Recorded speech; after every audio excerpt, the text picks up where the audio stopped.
up in. What's up, guys? Welcome back to the channel. Today I'm excited because we are going to finally start our Genesis Coupe BK2 project that we've been having for almost 2 years now, but it's been sitting in my backyard with the blown engine, and today we're finally going to start disassembling the engine so we could send it to the machine shop and rebuild it. So if you too have a BK2 Genesis Coupe 3.8 with the blown engine, watch this video.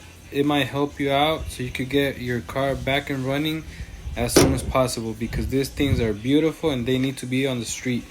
We have the engine right here.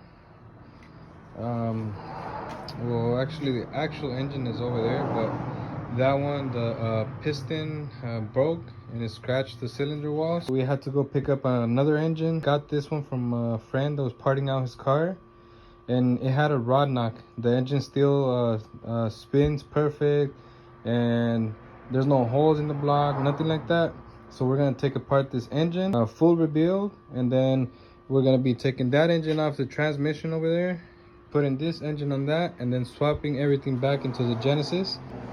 So the first step is going to be to remove everything around the engine, like we did to the ESR engine that we just finished. If you haven't checked out that video, go ahead and do so. Well, let's get to it. We're going to remove the intake manifold, the sensors, high pressure fuel pump, pipes, all the hoses over here, so we could take off the valve covers and remove the head. We got to remove everything on the front too, so we can remove the cover from the timing chain, remove the timing chains, remove the valve covers, start taking the heads off, and start taking apart the bottom end so we could take everything to the machine shop. So I took off the intake manifold. After that, you remove the bottom portion of the intake manifold. This is going to cover the injectors. Take this off after and put it back right here so you can know where it goes. And the bottom portion had a hose that you have to disconnect from right here. Just remove the coolant tube all around the whole assembly to make it easier when I put it back together. Then you disconnect your fuel lines right here. It's a 17mm wrench. It's not that tight. You take off this 10mm right here, and then the 2mm on the pump, and then one more in the back so you can pull out the whole assembly. You remove your injectors. There's 6 12mm bolts. I already took them off. And then you just kind of pry it off. Remember, the side with the plug goes on the oil cap side, and this whole thing just comes off like this with the harness and everything. So that way when you put them on, just put them on, put the bolts on, wrap the harness around the engine, and that's it. They're all plugged in. You don't have to worry about what plug goes where. You just put them in and then plug this in. And you disconnect the sensors. The one on the oil cap side is black, and then the one on the other side is gray.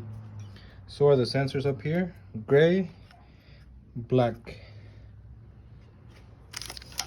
And then this plug comes up. Take this 10mm bolt off, and you remove this whole piece. And once you go back to assemble it, you just put this bracket back on, and they kind of align where they go. And take off the dipstick. It's just one bolt right here, and then you kind of wiggle it back and forth and pull it up at the same time. Remember to drain your oil and coolant before doing this, because you're gonna make a mess like me. And the water pump has those guides right there. Next, we're gonna take off the coils because we're about to remove the valve covers. Before putting the engine on the engine stand, you want to remove the rear main seal. So we got the engine on the engine stand. We got the oil drain plug out, and we're draining the oil. We got the rear main seal off with those 2 bolts the 2 long bolts that go from under and go like this. 2 long bolts, and the 6 bolts that go around it.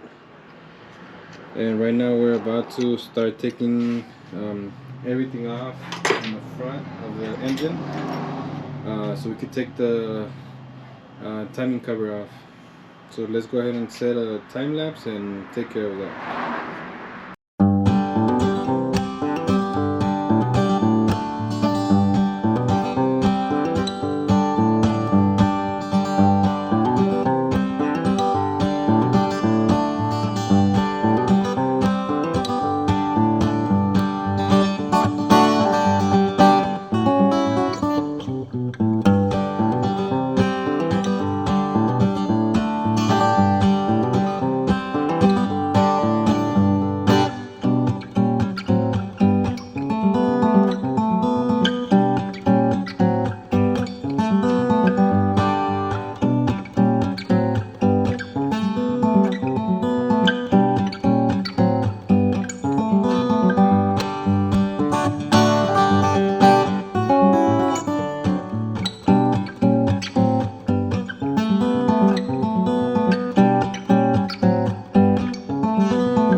After you got your valve cover off, both valve covers off, and the oil pan, oil pump, and all that, and your timing chain cover, you start removing the chains and the timing chain tensioner right here, the chain guides, all that, so the heads can be free.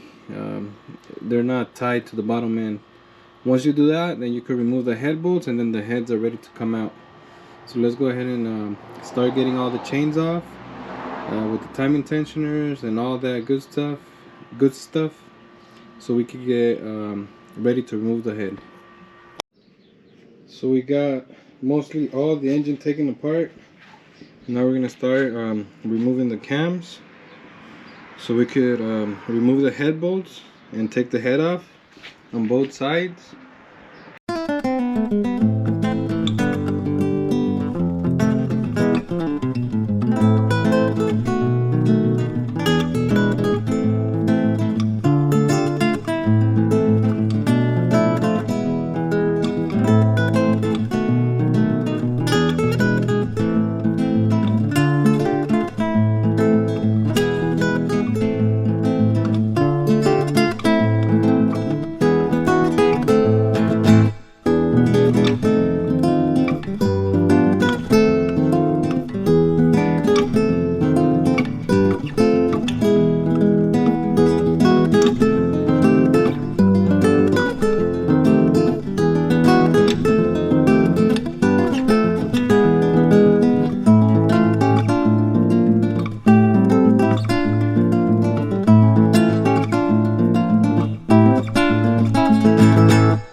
The heads off.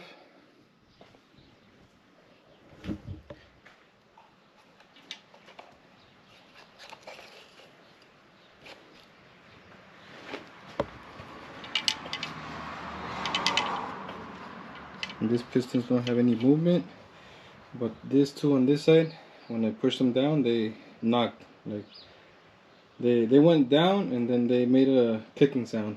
So these two pistons, I know they're bad, but these ones, they don't seem to be moving, so they might be good. So now we turn the block around. We remove the bolts that go on the side right here. There's 4 on each side. They're 12 millimeter 6-point socket, and we're gonna remove this cover right here. They're 10 millimeters. I already removed one right there, and then after that we're gonna remove the rod bolts. I believe they're 10 millimeter as well. And then after we remove the rods with the pistons, we're gonna take the main caps off so we can remove the crank rods.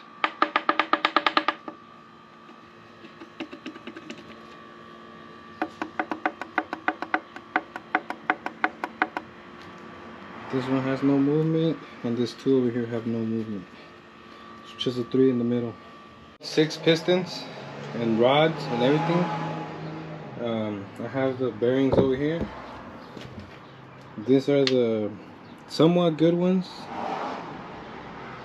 They're thick, and these are the bad ones. They're really thin, like you can, it's like a hair thin. So, oh, and you could tell right here too. This is like the thrust washer, and it's all gone. Because these three are bad, and these three were good. They were still kind of good, but not perfect. Because you can see right here the marked things right here. They were already starting to wear out. So next, we're gonna take off the crank, and then it's ready to go to the machine shop. Everything else is off the block. The heads are over there in the car already. The pistons are in the car. Everything's pretty much ready to go to the machine shop. Thing I forgot to mention is the main caps. They're marked 1, and then there's the arrow pointing towards the oil pump timing chain. 2, and then the arrow is pointing that way. 3, and then arrow pointing that way. And 4. So 1 is the closest to the oil pump, and so on. So 1, 2, 3, 4, and the arrows are pointing that way towards the oil pump and the timing chain. So thank you guys so much for the support. Please like, comment, subscribe, and share the video. Peace.